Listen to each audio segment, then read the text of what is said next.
Hello everybody, PsyStarcraft here with another Heart of the Swarm commentary, a replay cast for all of you, Zerg versus Terran. I know you guys really need to see some Protoss games. I do have a couple Protoss games saved up, but I really wanted to cast this game after playing it because some interesting stuff happens. So without further ado, let's get started. My opponent is Stinky Pinky. He is in the bottom left as the blue Terran, and I am in the top right as the red Zerg. And the reason I wanted to I'm casting more replay games is because I'm playing a lot of games just recreationally for fun. I'm trying, I'm not just goofing around, but I'm playing a lot of games that aren't being live casted just because it's more relaxing. It lets me focus on my game a little bit more, and I feel like I play a lot better. And I'm getting decent, man. I'm getting pretty good. I'm beating like most of the high masters I play, and I'm just pretty satisfied with my play in general. So this is going to be a replay cast. Let's see how it goes. Stinky Pinky, Terran player. Terran metagame right now is basically, you know, mech, Hellion, tank, Thor. That hasn't really changed. Widow Mines, I'm learning to deal with Widow Mines a lot better. I'm learning that Mutiling Baneling isn't too bad against Widow Mines as long as you have well-positioned Overseers. I kind of like it actually because it teaches you to use Overseers well. Like, you can't just throw your Overseers into battle. You have to like position them perfectly, pick off those Widow Mines, and you know, send in some early lings. Even if you send in a clump of mutas against some Widow Mines, you're only going to lose one muta against that mine, which, I mean, it's not a good trade, but if you're already like overwhelming your opponent, it's good to not lose very many mutas. What am I even freaking saying right now? God, did I just drink too much coffee or something? I don't even know. But what I'm saying, what I'm saying is, it takes a lot of splash damage from Widow Mines to kill a muta clump. Otherwise, you're just going to lose one muta for each Widow Mine. But anyway, I did find out that Ultralisks in a different game are a great counter for Widow Mine. Obviously, they're a good counter to anything with splash damage, just because there's two reasons. First reason is they have so much life. So obviously, if you're running a Ultralisk into like 5 Widow Mines, it'll just barely die. And second is because their bodies are so big, splash damage against them isn't really going to splash to other units. It's just going to be inside of the Ultralisk in its entirety. So that's pretty neat. That's why they're so good against tanks, so good against Storm, because it's really hard to utilize splash damage against them. And that's something I feel like is overlooked with as the Ultralisk. With the Ultralisk is their big bodies just reduce splash inherently. So that's pretty cool. As you guys saw in a previous replay, I have been bunkered before. This guy's going to be bunkering me because he's a Stinky Pinky.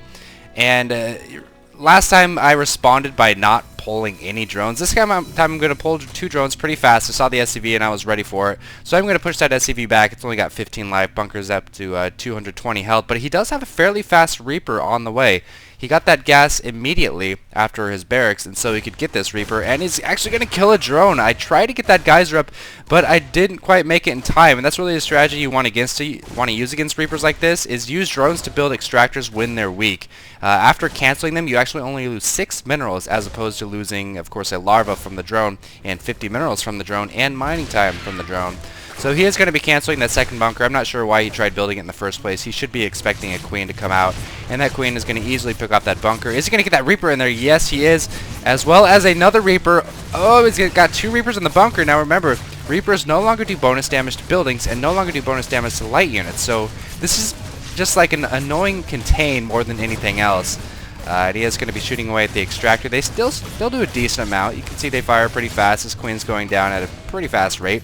But my other queen in the main after injecting is going to come and help. So in this kind of situation, it probably would have been better to pull off more than 2 drones. But I really don't know for sure the power of the Reaper in this type of situation. And as you can see, all I really need is 2 well-microed queens and a couple of lings to take down this bunker. So the bunker is going to go down, and I believe he didn't cancel the other bunker, so Stinky Pinky blundering up a bit, even trying to kill some queens. 2 weak queens able to take down that bunker and thwart these Reapers. This guy's going to just chill outside of combat and heal up.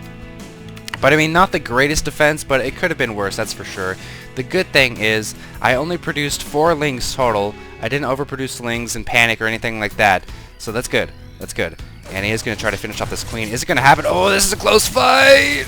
No, it's not going to happen. The queen's at 14 life. What's this Reaper at 8 life? It would have died to 1 more queen shot. Notice I am getting a queen and the upgrade. Looks like I'm getting 4 queens at the same hatchery. So the upgrade is coming first. So hopefully this queen will not die. If I don't have a queen, there goes that Reaper. If I don't have a queen to inject, that would be terrible this early in the game. But as you can see, that Reaper has gone down. and Mr. Stinky Pinky is nowhere near having any more Reapers on the map. Looks like he's content with just those 2 Reapers, and it's like, well, didn't get any Queens, but at least I killed a drone and made him produce a Spine Crawler. So we are seeing the harvest count 38 to 23. And again, I know I've said this before, but I feel like the early Overlord speed is worth it, because if you're able to scout your opponent and see he is macroing, that frees you up to drone up. You don't have to get units. Notice I'm not getting any units because I see, okay, he's not going a fast build. He's not going to try any timing attack. He's got an expansion. And he's going mech. I can just keep on making drones, take a fairly fast third, and defend against these Hellions. With my 3rd queen, I am pooping some creep. Looks like I do have a 4th queen, I thought. I think I might have canceled that extra queen, actually. But once I get a couple roaches out, I'll be able to push these Hellions back and take that 3rd base. Spreading creep. Nice. Oh, I did get a 4th queen. Okay, I didn't cancel it. Never mind. And these guys are just hanging out. Like, he's not even going to bother getting some Marines to take it out. He is rallying them, but that Overlord's going to be just fine with that Overlord speed. Oh, and that drone sneaks by and plants that hatchery, and that's actually really crucial.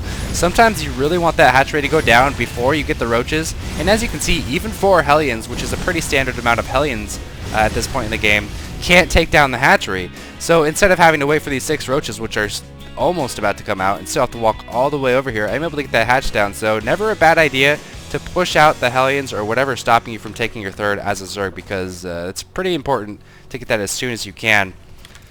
And that's exactly what I've done. Harvester count now 51 to 33.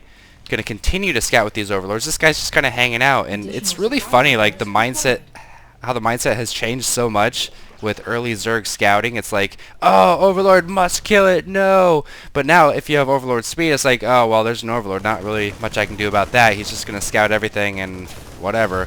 So I really like that change. I feel like it makes Zerg a lot more powerful, as if they needed that, right? Oh my god, I didn't cry about another race's nerfed. I cried about a Zerg buff or something. So yeah, he is researching the transformation for the Warhounds.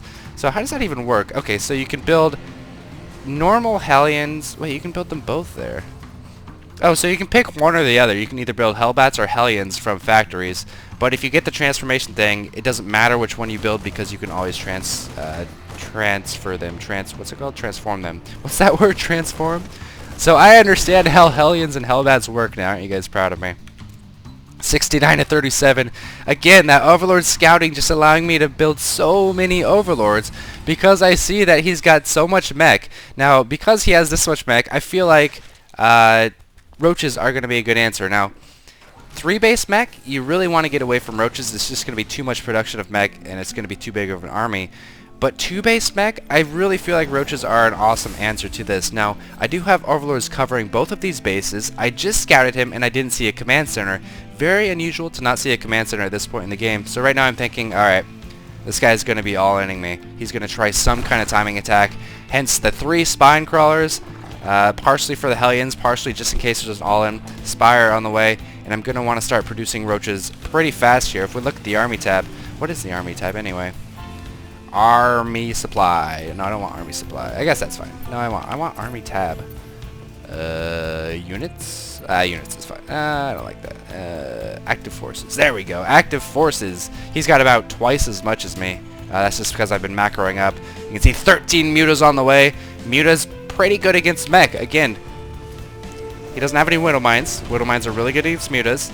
And he's only got a couple Thors. And, I mean, even if he's got plenty of Thors to kill my clump of Mutas, Mutas tank Thor shots for so damn long. It's crazy. And we can see Stinky Pinky moving out. Do I have any roaches in production? 5 roaches in production. I see this army on the way. I've got to get whatever forces I can to try to defend this. It's an all-in. Obviously, he's not expanding here. There's lots of creep. Obviously, he's not expanding here or anywhere else. Good Overlord spread. Good creep spread. 7 roaches on the way. 4 Overlords on the way. I didn't really need the Overlords, but I really need larvae at this point. My production is so, or my macro is so high that I don't have enough hatcheries to keep up with it. And look at all that pooled money. 18 roaches on the way. That's what we need to see. Larva Pop just now coming out. If I can wait until these 18 roaches get here, I should be just fine, especially with the tankiness of these Mutas. You can see I don't want to move out until I do get these roaches. That's a lot of freaking Hellbats, man. They would do a lot of damage. 18 damage plus 30 to light. Here we go. He should have waited for his +1 vehicle weapons. That tank's not going to do anything. Trying to siege up. We need to go into full screen for this. The tank getting eliminated right away. Magic boxing the mutas on top of the Thors. Looks like one Thor might go down, but this is what I needed. I needed the mutas to tank these Thors for me because the Thors do so much less DPS against air than they do against ground. Meanwhile, these Hellbats just going one-on-one against these Roaches, which is a battle I'm completely fine with. My Roaches, of course, are upgraded to 1-1 as well. So that's pretty good too, and I'm going to be able to push this attack back with ease. Even more Roaches coming. Those even though I did produce like defenses for this a little bit late, you saw those 18 Roaches coming a tad late. I was still pretty confident I'd push this. Thing about mech is they can't destroy your base fast. They can't really wipe out your force fast. So I wasn't worried about him like stomping this base and stomping this base before I could get units out. So I'm going to destroy his entire attack. And of course that's due to scouting, due to Overlord's scouting, having these bases covered and seeing that he's not getting a command center. And obviously when he moved out, I saw it early enough that I had time to react by getting Roaches. I had a good composition of muta Roaches to deal with that. Banelings wouldn't have been a bad idea. Hellbats are light, so they do take additional damage from Banelings, although they are okay against Banelings because of their splash damage. Doesn't always reach far enough though. And Roaches, like I said, against 2-base mech, Roaches are great. Against more mech, where there's a pretty high tank threshold that they reach that just destroys Roaches outright, they're not so great. So if you want to deal with mech later on, you really need like Corruptor Broodlord, something like that. Corruptor's obviously for the Vikings that they're going to start to produce for your Broodlord. So Stinky Pinky talking about Zerg getting buffed, even though it was just a bad timing attack. I mean, it wasn't a terrible timing attack, but the scouting, I was able to respond to it so well. I was able to macro up so heavily that I could just pump out mass amounts of Roaches. You can see my harvester count's at 75, and now I'm just talking shit to him. He's talking about Quantic, and this is where I enter into dick mode. Now, keep in mind, I'm just trying to say whatever I can to make this guy mad, so I'm just telling him to get out, you're bad, blah blah blah. I mean, we had a decent game, and he's going to be a little bitch about it. If we see in the beginning, did I even GL? Yeah, I GL'd him, and he didn't say anything. All he said was Zerg got buffed and whatever. So let me know what you guys think about this game. If he's justified in saying that Zerg got buffed, oh, they're too good, Terran's bad, blah blah blah, or if you think he got outplayed or what. So I hope you guys enjoyed this. I promise I'll get you some Protoss games soon. I promise. Stinky Pinky, you're a bitch. Thanks for watching.